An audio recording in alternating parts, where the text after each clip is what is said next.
Selamat siang Ibu Malina dan teman-teman. Selamat datang di presentasi kelompok 2 bersama saya Monica, dilanjutkan oleh Kak Suliana dan Kak Lina dengan tema perubahan sikap menarik diri dari orang tua pada anak remaja tahap awal seiring dengan perkembangan fisik dan mentalnya di dalam kehidupan keluarga. Kita akan lihat terlebih dahulu latar belakang terjadinya social withdrawal pada anak remaja. Di antaranya adalah berubahnya sifat anak sejalan dengan tumbuh kembangnya, yaitu fisik, mental, dan kehidupan sosial. Anak juga mulai meninggalkan sifat-sifat middle childhood mereka dan keinginan untuk mempunyai otonomi dengan tidak bergantung pada orang tua. Bisa dikatakan juga mereka mulai menjauh dari orang tua. Lalu ada pola asuh orang tua juga ikut berubah untuk menyesuaikan dengan perubahan yang terjadi ketika anak memasuki usia remaja. Jadi sebagai hasilnya, sebagian besar remaja ini mulai menarik diri dari keluarganya dan mereka mulai fokus terhadap perubahan fisiknya sendiri. Juga ada keinginan untuk menyesuaikan diri dengan teman sebaya. Selanjutnya, dalam hubungannya antara parenting dan penarikan diri pada remaja, ada faktor yang menyebabkan terjadinya konflik. Di antaranya adalah orang tua menggunakan pengendalian psikologis yang salah, seperti misalnya love withdrawal, shaming, devaluing, dan guilt inducing dalam upaya untuk mengendalikan anak. Lalu orang tua juga melakukan pengendalian perilaku, seperti selalu ingin tahu anak ada di mana, bersama siapa, dengan teman yang mana, sedang melakukan apa. Dan orang tua menganggap ini semua adalah bentuk perhatian kepada anaknya dan juga sebagai upaya untuk selalu bisa memonitor anaknya. Psikolog Stanley Hall mengemukakan teori storm and stress, yaitu berkurangnya pengendalian diri pada anak remaja dan sebaliknya sensitivitas mereka yang meningkat. Jadi, ketika ketiga faktor ini menjadi satu, seperti orang tua yang ingin mengendalikan anak, memonitor anaknya, orang tua menganggap ini sebagai bentuk perhatian kepada anaknya. Tetapi pada masa ini juga, sensitivitas anak juga meningkat dan mereka tidak bisa melihat apa yang dilakukan orang tua itu adalah bentuk perhatian.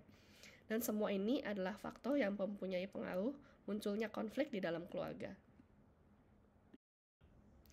Faktor lainnya yang menyebabkan konflik dalam keluarga adalah salah satu tahapan psikososial Erikson pada usia remaja, yaitu identity versus role confusion.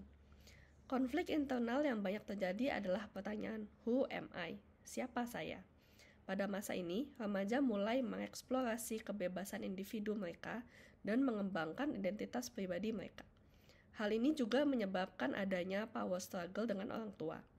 Ketika sebelumnya dikatakan orang tua banyak melakukan upaya pengendalian, maka anak juga ingin mempunyai otonominya sendiri, dan kemudian timbullah konflik. Warga. Seperti yang kita ketahui, pertumbuhan dan perkembangan remaja tahap awal ini terjadi pada usia 11 atau 12 sampai 13 atau 14 tahun dan sering juga disebut sebagai pra-remaja.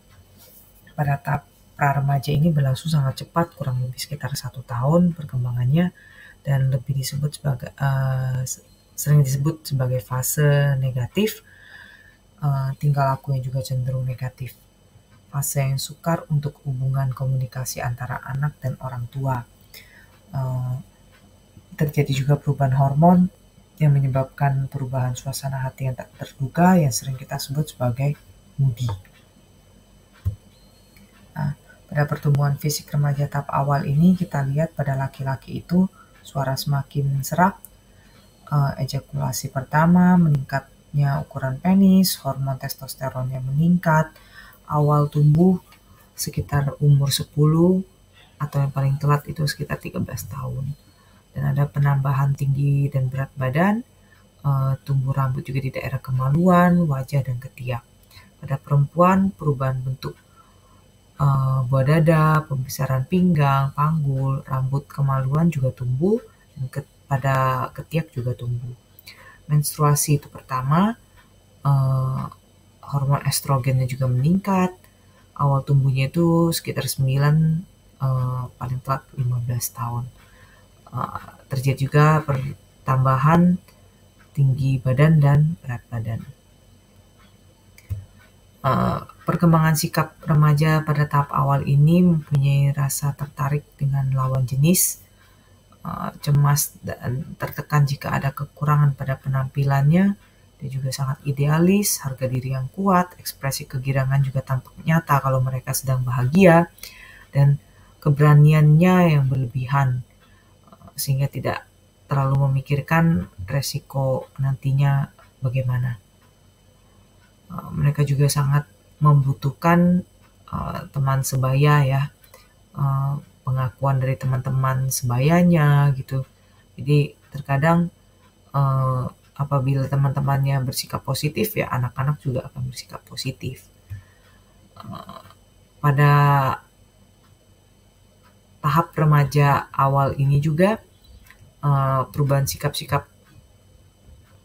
pada remaja ini pada laki-laki sering membuat keributan, kegaduhan, dan cenderung untuk berada dalam suasana ribut dan berlebihan yang bersifat fisik. Kalau pada perempuan cenderung berekspresi judes, mudah marah, merajuk, dan ingin mendapatkan penghargaan dan perhatian dalam hal dandan.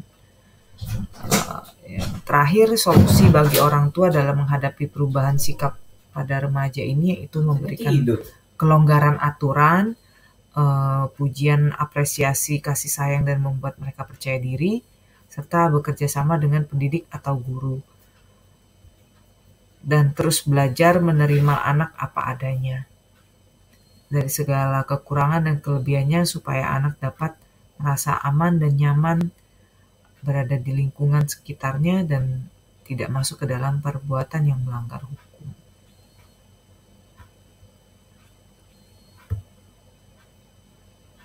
Sekian video yang saya sampaikan. Terima kasih atas perhatiannya. Oke, selamat pagi Ibu Marina dan teman-teman semua. Salam kenal, saya Marlina Bekti Hartmanto, biasa dipanggil Lina. Isu perkembangan manusia, anak remaja, cenderung menarik diri dari keluarga atau orang tua. Nah, sebenarnya kenapa sih remaja itu cenderung menarik diri dari keluarga atau orang tua?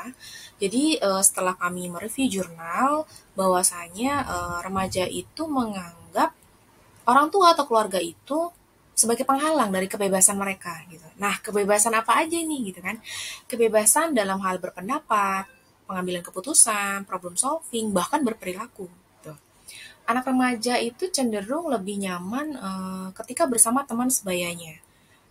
Karena mereka menganggap teman sebayanya lebih mengerti gitu pemikiran mereka gitu ya, karena seumuran gitu. Jadi kayak lebih support apa yang mereka pikirkan gitu. Jadi kalau bahasa sekarang istilahnya itu satu server gitu. Jadi kayak orang tua itu dianggapnya kayak beda server gitu sama anak remaja gitu ya. Nah, sesuai dengan teorinya Piaget, teori kognitif, formal operation, bahwasanya memang usia remaja itu kemampuan berpikir untuk mendapatkan kebebasan seperti itu.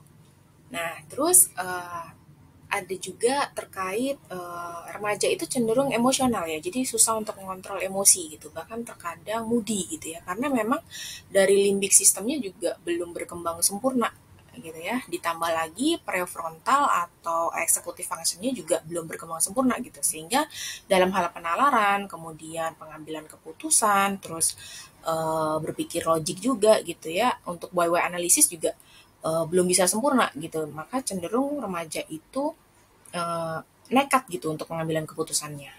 Nah, sesuai dengan teori psikososial dari Erikson, bahwasanya usia remaja memang mencari identitas ya atau jati diri gitu ya, karena emang itu diperlukan gitu, karena nanti ketika remaja itu tidak mendapatkan identitinya, maka itu akan berdampak di dewasanya nanti gitu, akan bermasalah gitu ya, intoleran dan lain-lain. Nah, solusi dari kami ya untuk para ibu-ibu yang punya anak remaja, mungkin sebaiknya lebih banyak untuk meluangkan waktu dengan anak-anak remajanya gitu ya, untuk berbicara, berdiskusi gitu ya, membahas moral, nilai-nilai gitu, karena diharapkan nanti anak-anaknya bisa mendapatkan identity gitu.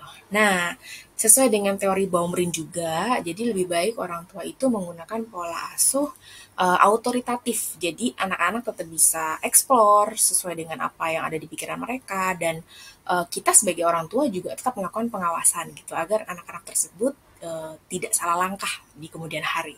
Kira-kira seperti itu. Terima kasih.